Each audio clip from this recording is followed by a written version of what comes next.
And it's time for stability. I think we have to look on the long term and what we can develop and achieve. And I think, as I said, Tepat malam ini, niat busuk AFC terbongkar. Qatar dan Arab Saudi malu abis. Timnas Indonesia dikerjain hingga gagal lolos ke Piala Dunia karena ini.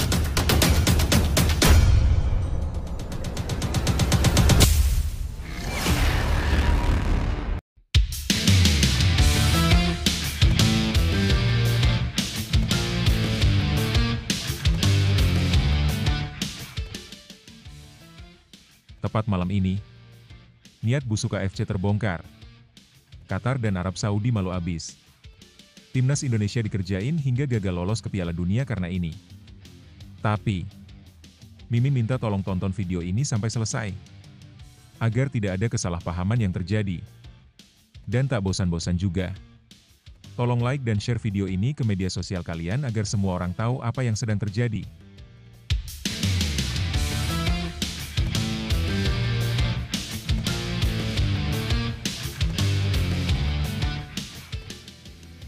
Sebelumnya diberitakan, Patrick Kluivert dan skuad Merah Putih sepertinya harus pasang kuda-kuda demi menghadapi babak keempat kualifikasi Piala Dunia 2026 zona Asia. Pasalnya, Federasi Sepak Bola Asia, AFC, justru menghadiahi Indonesia dengan jadwal yang bisa dibilang paling menyiksa di antara 6 tim. Terlepas dari capaian gemilang finish di peringkat keempat grup C, Indonesia kini berpotensi jadi korban konspirasi jadwal yang menguntungkan tuan rumah dan tim unggulan semata. Dalam undian babak keempat, AFC membagi 6 kontestan ke dalam 3 pot. Timnas Indonesia harus rela berada di pot ketiga, status yang secara de facto menjadikan kami laskar terbuang. Padahal, secara kualifikasi, Merah Putih mampu mengumpulkan 12 poin dari 10 pertandingan. Namun, fakta di lapangan tak bisa menandingi kepentingan politik dan komersial. Tuan rumah, Arab Saudi, Qatar, dan tim-tim kaya raya seperti Irak serta Uni Emirat Arab seakan dijaga agar selalu segar dengan jeda sepekan penuh. Menurut jadwal rancangan AFC, tuan rumah bakal memulai laga perdana pada 8 Oktober 2025 melawan tim pot terbawah, berpotensi Indonesia atau Oman, lalu menutup pertandingan melawan tim pot kedua, Irak UAE, pada 14 Oktober 2025. Mereka dikasih jeda istirahat 7 hari. Sementara itu, Indonesia harus main berturut-turut pada tanggal 8 dan 11 Oktober, lalu kelar lebih dulu sebelum tim-tim besar itu. Ini jelas mencerminkan keberpihakan berlebihan kepada negara-negara kaya minyak, seolah-olah AFC lebih peduli melindungi citra dan keuntungan televisi daripada keadilan sportivitas. Jeda hanya 3 hari antara laga pertama dan kedua berpotensi memicu cedera dan kelelahan ekstrim bagi para pilar timnas. Belum lagi, isu kedalaman skuad yang selama ini disorot akan semakin muncul ke permukaan. Tidak jarang, kecurigaan publik memunculkan tuduhan, jangan-jangan ini sengaja diatur agar timnas bakal kehabisan tenaga dan gagal lolos Piala Dunia 2026. Benarkah sepak bola Asia sudah disentuh politik kotor di balik layar? Nah, sebelum lanjut mendengar berita ini, untuk para netizen, keluarkan satu kalimat pamungkas untuk menanggapi kabar ini. Ayo teman, berikan tanggapan kalian di kolom komentar. Bravo Timnas. Bravo Patrick Kluivert. Bravo PSSI. Ayo Garuda. Buktikan bahwa level kita sudah dunia. Buktikan bahwa kita adalah raksasa Asia. Tiket Piala Dunia harga mati. Di sisi lain, jangan lupa juga satu kalimat khusus untuk Patrick Kluivert CS yang sedang berusaha keras memajukan sepak bola Indonesia. Silahkan tulis di kolom komentar. Ayo terbang tinggi Garuda.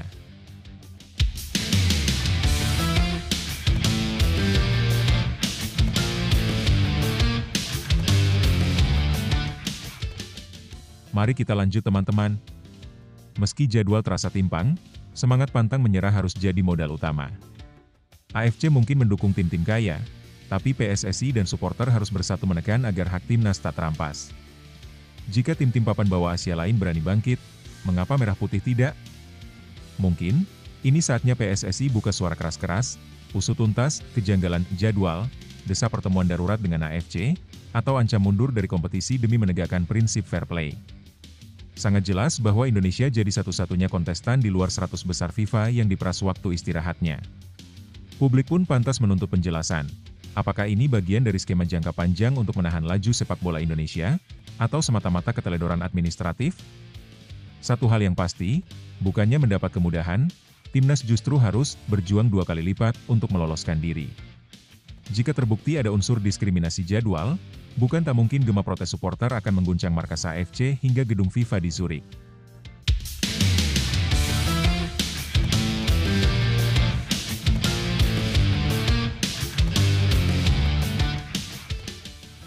Lebih lanjut, situasi ini memperlihatkan betapa kompleksnya perjalanan timnas Indonesia yang tengah menghadapi jadwal super padat, mulai dari kualifikasi Piala Dunia hingga Piala AFF dan kemungkinan masuk ke Olimpiade Paris. Di satu sisi, ini menunjukkan perkembangan signifikan dan kepercayaan terhadap skuad Garuda yang kini dipandang mampu bersaing di banyak level. Namun di sisi lain, jadwal yang terlalu padat bisa menjadi bumerang, terutama jika PSSI tidak cermat dalam mengelola rotasi pemain dan kondisi fisik mereka. Risiko kelelahan, cedera, hingga penurunan performa bisa menghantui jika tidak ada perencanaan matang.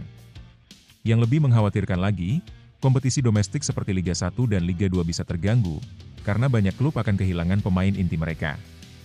Belum lagi muncul suara-suara miring yang menyebut bahwa federasi terlalu memaksakan target tinggi tanpa mempertimbangkan kesiapan mental dan fisik para pemain.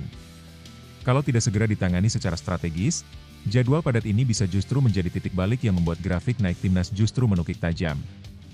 Jadi, ini bukan hanya soal kebanggaan nasional, tapi juga soal manajemen sepak bola yang matang dan manusiawi. Untuk para pemain, pelatih, dan seluruh elemen pendukung timnas Indonesia, ingatlah, jadwal padat bukanlah beban, tapi kesempatan emas untuk membuktikan bahwa Garuda sudah bangkit, bukan sekadar terbang rendah lagi. Jangan gentar menghadapi tantangan. Justru dalam tekanan seperti inilah karakter sejati terbentuk. Kelelahan memang pasti, kritik akan selalu datang, tapi semangat juang tak boleh padam. Kalian membawa harapan jutaan rakyat Indonesia yang percaya bahwa kerja keras, disiplin, dan keberanian bisa menembus batas. Setiap keringat yang jatuh di lapangan adalah bagian dari sejarah. Jadikan setiap pertandingan bukan hanya ajang bertanding, tapi panggung pembuktian bahwa Merah Putih tidak bisa diremehkan. Terus berjuang, terus bersatu, karena Garuda yang terluka, bisa menjadi lebih kuat. Dan saat waktunya tiba, dunia akan tahu, Indonesia bukan hanya peserta, tapi penantang sejati.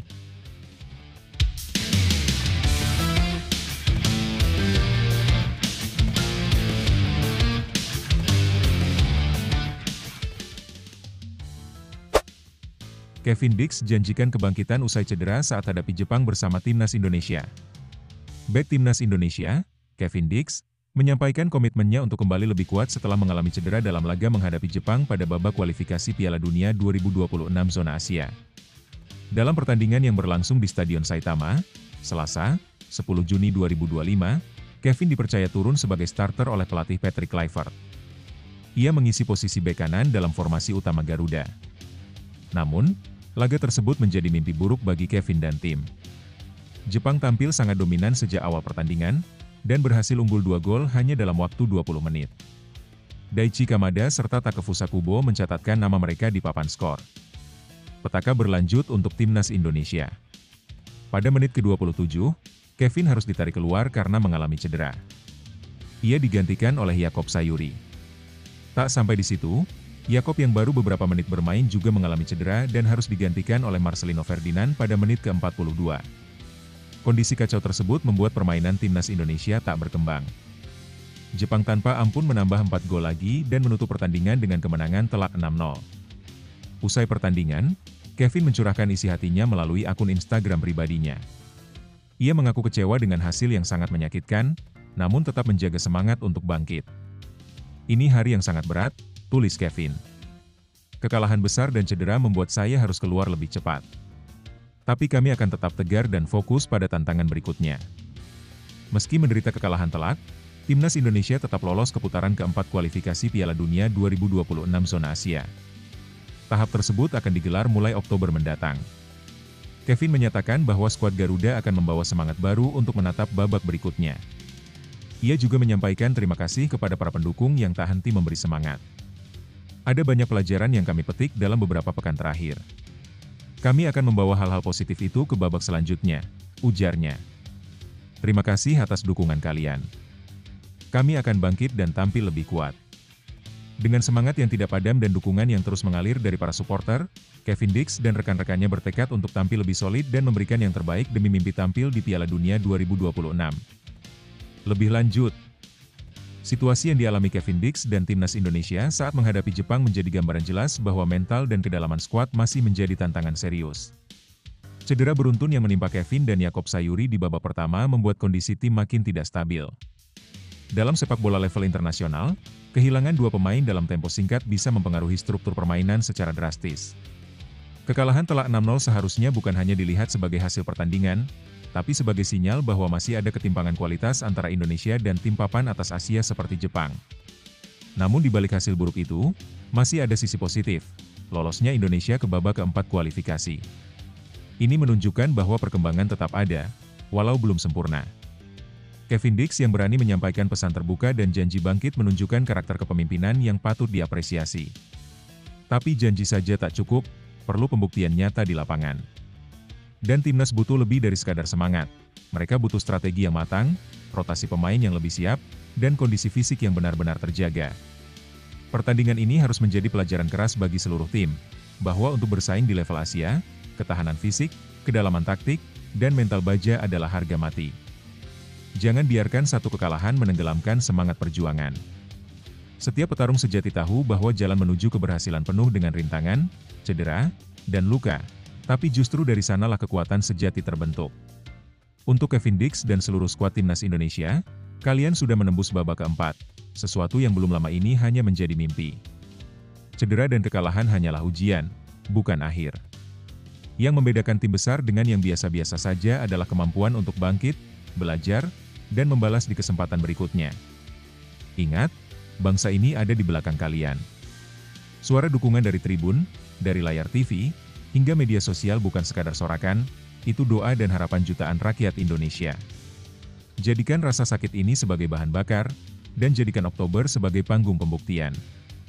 Ayo bangkit, Garuda! Karena kekuatan terbesar kita bukan pada hasil akhir, tapi pada tekad untuk terus berdiri dan terbang lebih tinggi. Mads Hilgers alami masa sulit usai dilepas FC Twente, belum dilirik klub lain. Mads Hilgers, bek keturunan Indonesia yang sebelumnya membela FC Twente, kini menghadapi masa sulit setelah tak lagi menjadi bagian dari skuad utama klub asal Belanda tersebut. Meski masih memiliki kontrak hingga Juni 2026, posisinya di tim kini tak lagi aman. FC Twente tengah melakukan perombakan besar untuk menyambut musim baru. Salah satu langkah yang diambil adalah melepas sejumlah pemain, termasuk Hilgers, demi menyegarkan skuad. Keputusan ini bukan isapan jempol, karena Direktur Teknik FC Twente, Jan Strewer, telah mengonfirmasi bahwa klub terbuka jika Hilgers ingin mencari pelabuhan baru. Sayangnya, hingga pertengahan Juni 2025, pemain berusia 23 tahun itu masih belum mendapatkan tawaran serius dari klub manapun. Informasi ini disampaikan oleh jurnalis asal Belanda, Leon ten Voorde, yang menyebut belum ada pendekatan konkret terhadap Hilgers dari klub lain. Belum ada penawaran resmi untuk Hilgers sejauh ini, ungkap ten Voorde, dikutip dari Twente Insite. Uniknya, FC Twente bahkan sudah bersiap mendatangkan dua bek tengah baru tanpa menunggu Hilgers menemukan klub baru. Strategi ini menunjukkan bahwa klub lebih memilih bersikap proaktif dalam membenahi lini pertahanan mereka. Padahal sebelumnya, Hilgers sempat menjadi pilar penting di lini belakang Twente. Namun performanya yang menurun musim ini membuat klub mengambil keputusan berani untuk melepasnya lebih cepat, daripada berisiko kehilangannya secara gratis ketika kontraknya habis. Meski tengah menghadapi ketidakpastian, Hilgers tetap berpeluang mendapatkan klub baru, terutama mengingat pengalamannya bermain di Eropa dan kontribusinya bersama timnas Indonesia. Kini, tinggal menunggu waktu apakah ada klub yang bersedia memberi kesempatan baru bagi sang bek. Lebih lanjut, situasi yang dialami Mads Hilgers cukup kompleks dan mencerminkan betapa kerasnya dunia sepak bola profesional. Meski masih terikat kontrak hingga 2026, kenyataannya status Hilgers di FC Twente sudah tidak lagi diinginkan klub. Ini menjadi gambaran nyata bahwa dalam sepak bola, performa dan kebutuhan tim bisa mengubah nasib pemain kapan saja. Keputusan FC Twente untuk mencari bek baru tanpa menunggu Hilgers mendapatkan klub pengganti menunjukkan bahwa mereka tidak melihat sang pemain sebagai bagian dari rencana jangka panjang. Hal ini tentu memukul secara mental dan profesional, terlebih jika belum ada klub lain yang menunjukkan minat konkret. Sepinya peminat juga bisa jadi disebabkan oleh penurunan performa atau cedera yang pernah dialami Hilgers. Namun, ini bukan akhir dari segalanya. Ia masih punya nilai sebagai pemain muda dengan pengalaman di level Eropa dan timnas Indonesia. Tantangannya sekarang adalah bagaimana ia menjaga motivasi dan kebugaran, sambil membuka diri terhadap peluang dari klub lain, baik di Eropa maupun luar Eropa. Dalam situasi seperti ini, yang paling penting adalah ketenangan dan keteguhan hati. Banyak pemain besar juga pernah berada dalam posisi yang serupa, namun mampu bangkit dan membuktikan diri di tempat baru. Hilgers masih punya banyak waktu untuk membalikan keadaan. Mads Hilgers sedang berada di titik yang sulit, tapi justru di saat-saat seperti inilah karakter sejati seorang pemain diuji. Dikeluarkan dari klub bukanlah akhir dari karir, melainkan awal dari perjalanan baru yang bisa lebih besar dari sebelumnya. Banyak pemain hebat justru menemukan versi terbaik dirinya setelah melalui masa-masa penuh ketidakpastian. Jangan biarkan keraguan dari luar memadamkan keyakinan dari dalam. Kamu pernah dipercaya membela timnas Indonesia? Itu bukan hadiah, melainkan bukti dari kualitas dan kerja kerasmu. Sekarang waktunya membuktikan bahwa kamu tidak ditentukan oleh satu klub, tapi oleh semangat dan kemauanmu untuk terus berkembang. Kadang kita harus kehilangan tempat lama agar bisa menemukan tempat yang lebih baik. Terus latih diri, jaga mental, dan yakinlah, klub yang tepat akan datang. Dan ketika itu terjadi, kamu akan lebih siap dari sebelumnya. Ini bukan kegagalan. Ini hanya tikungan tajam dalam perjalanan panjang menuju puncak. Tetap tegak, Mes. Masa depanmu masih luas terbentang. Sumarji ungkap rasa haru kepada Garuda fans, tapi netizen soroti kekalahan memalukan dari Jepang. Manajer Timnas Indonesia, Kombes Pol Sumarji, menyampaikan rasa terima kasih mendalam kepada Garuda fans yang tetap setia memberikan dukungan meski Timnas Indonesia dihajar telak 0-6 oleh Jepang di laga terakhir Grup C kualifikasi Piala Dunia 2026 zona Asia. Dalam pertandingan yang digelar di Suita City Stadium, Osaka, Selasa, 10 Juni 2025, ribuan supporter Indonesia hadir langsung di stadion. Mereka membawa koreografi penuh semangat dan menyuarakan dukungan sejak awal laga hingga peluit akhir dibunyikan. Namun sayangnya, antusiasme mereka tidak dibalas dengan performa yang membanggakan di lapangan. Kami sangat berterima kasih kepada seluruh pendukung, baik yang datang dari Indonesia maupun diaspora yang berada di Jepang atau negara-negara sekitar. Dukungan mereka luar biasa, ujar Sumarji, yang juga menjabat sebagai Ketua Badan Tim Nasional. Ia menambahkan, rasa harunya muncul ketika melihat supporter tetap bertahan di tribun meski Indonesia sudah tertinggal jauh di papan skor. Namun, pernyataan ini justru menuai reaksi beragam di media sosial. Tak sedikit netizen yang menilai komentar Sumarji terlalu normatif dan mengabaikan fakta bahwa kekalahan 0-6 adalah catatan memalukan, terlebih bagi tim yang bercita-cita lolos ke Piala Dunia. Sudah saatnya PSSI dan manajemen berhenti berlindung di balik loyalitas supporter.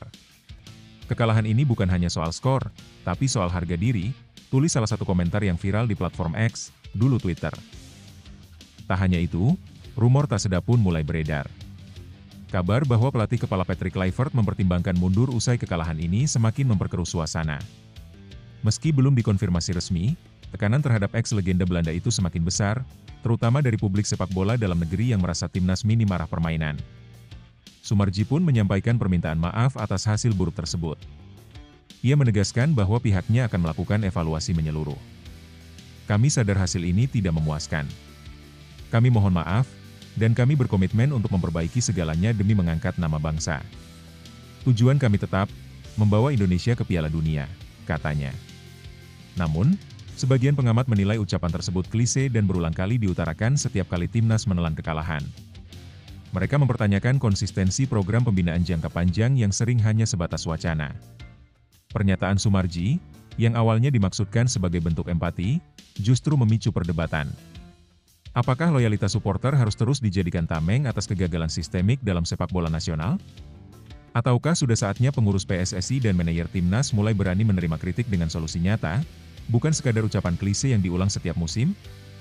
Lebih lanjut, situasi ini mencerminkan dilema klasik dalam dunia sepak bola Indonesia.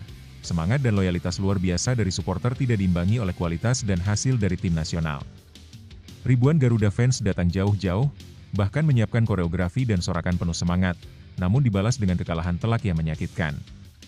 Kekalahan 0-6 dari Jepang bukan sekadar hasil buruk, itu adalah sinyal bahwa ada sesuatu yang keliru secara struktural dan teknis dalam persiapan dan manajemen tim. Pernyataan manajer Sumarji memang terdengar tulus, tapi juga terasa seperti pengulangan dari kegagalan-kegagalan sebelumnya. Rasa terima kasih dan permintaan maaf sudah menjadi bagian dari retorika standar setiap kali timnas kalah, seolah menjadi pengganti dari evaluasi konkret yang ditunggu publik. Di sisi lain, rumor bahwa Patrick Kluivert ingin mundur memperparah suasana. Jika benar, ini menandakan bahwa bahkan pelatih kelas dunia pun mungkin tak tahan menghadapi tekanan tanpa dukungan sistem yang solid di belakangnya. Yang paling mencolok adalah betapa besarnya jurang antara mimpi ke Piala Dunia dan kenyataan di lapangan. Harapan tinggi publik tidak selaras dengan kesiapan tim secara teknis maupun mental. Jika ini terus berulang, maka loyalitas supporter justru bisa berubah menjadi rasa apatis. Sudah saatnya PSSI dan para pemangku kebijakan berhenti berlindung di balik semangat fans. Yang dibutuhkan sekarang adalah keberanian untuk mereformasi total, dari kualitas pelatih lokal, program pembinaan usia muda, sampai pembentukan tim nasional yang benar-benar kompetitif, bukan hanya populer secara politis. Kekalahan bukanlah akhir, tapi sebuah pelajaran penting dalam perjalanan menuju impian besar. Timnas Indonesia mungkin kalah telak dari Jepang, tapi semangat dan kesetiaan Garuda fans adalah bukti bahwa harapan belum padam. Justru di saat seperti inilah karakter sejati terbentuk, baik bagi para pemain, pelatih, manajemen, maupun supporter. Untuk para pemain, ini adalah momen untuk bangkit. Jadikan rasa sakit ini sebagai bahan bakar untuk latihan lebih keras, bermain lebih cerdas, dan berjuang lebih gigih. Bendera merah putih di dada bukan sekadar simbol, itu adalah janji kepada jutaan orang yang percaya dan menunggu kalian membuat sejarah. Untuk para supporter, kalian bukan hanya penonton, kalian adalah jiwa dari sepak bola Indonesia. Kalianlah alasan para pemain berdiri lagi saat jatuh, alasan stadion-stadion hidup dan menggema. Jangan biarkan kekalahan meredupkan nyala itu. Terus dukung, terus bersuara, terus menjadi bahan bakar semangat mereka. Dan untuk seluruh pencinta sepak bola Indonesia, mimpi ke Piala Dunia bukan utopia. Tapi mimpi itu butuh kesabaran, kerja keras, dan tekad kolektif. Saat ini kita mungkin tertinggal, tapi setiap langkah kecil yang diperbaiki hari ini bisa menjadi lompatan besar besok. Mari kita ubah rasa kecewa menjadi energi perubahan. Karena sejarah besar selalu dimulai dari titik terendah, asal kita tidak berhenti berjalan. Garuda tak akan pernah jatuh selama masih ada yang percaya ia bisa terbang lebih tinggi. Bimbang Emil Audero Mulyadi di Liga Italia usai jadi kiper 01 Indonesia, emangnya mau jadi ban serep buat Como. Emil Audero Mulyadi, antara kejayaan di timnas dan ketidakpastian di Como 1907. Emil Audero Mulyadi tengah merasakan dua sisi karir yang kontras. Di satu sisi, ia baru saja mengukuhkan diri sebagai kiper utama timnas Indonesia dalam jeda internasional Juni lalu. Namun di sisi lain, masa depannya di klub Italia, Como 1907, kini penuh tanda tanya. Penampilan perdana Emil bersama Garuda terjadi saat melawan Cina, di mana ia mengantarkan Indonesia meraih kemenangan 1-0 lewat penyelamatan krusial.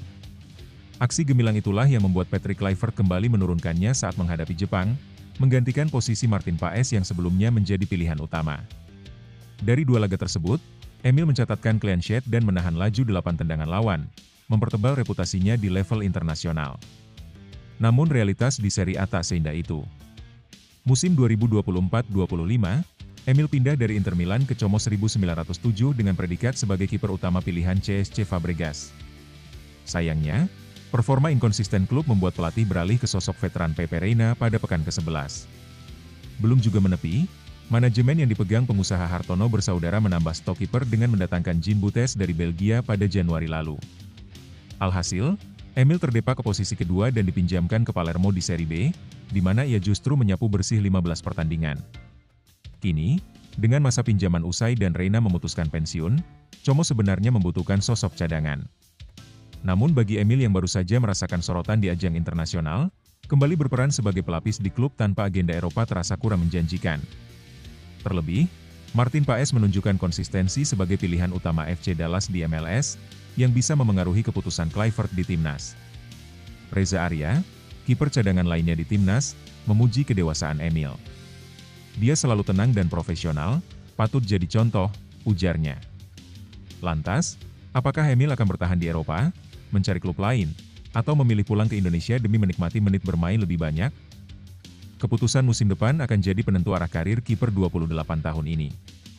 Lebih lanjut, situasi ini mencerminkan kompleksitas dalam dunia sepak bola nasional, di mana berbagai kepentingan seringkali saling berbenturan.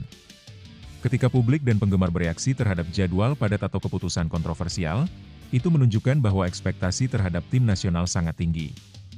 Namun di sisi lain, manajemen yang belum sepenuhnya profesional bisa menimbulkan gesekan baik secara internal maupun eksternal.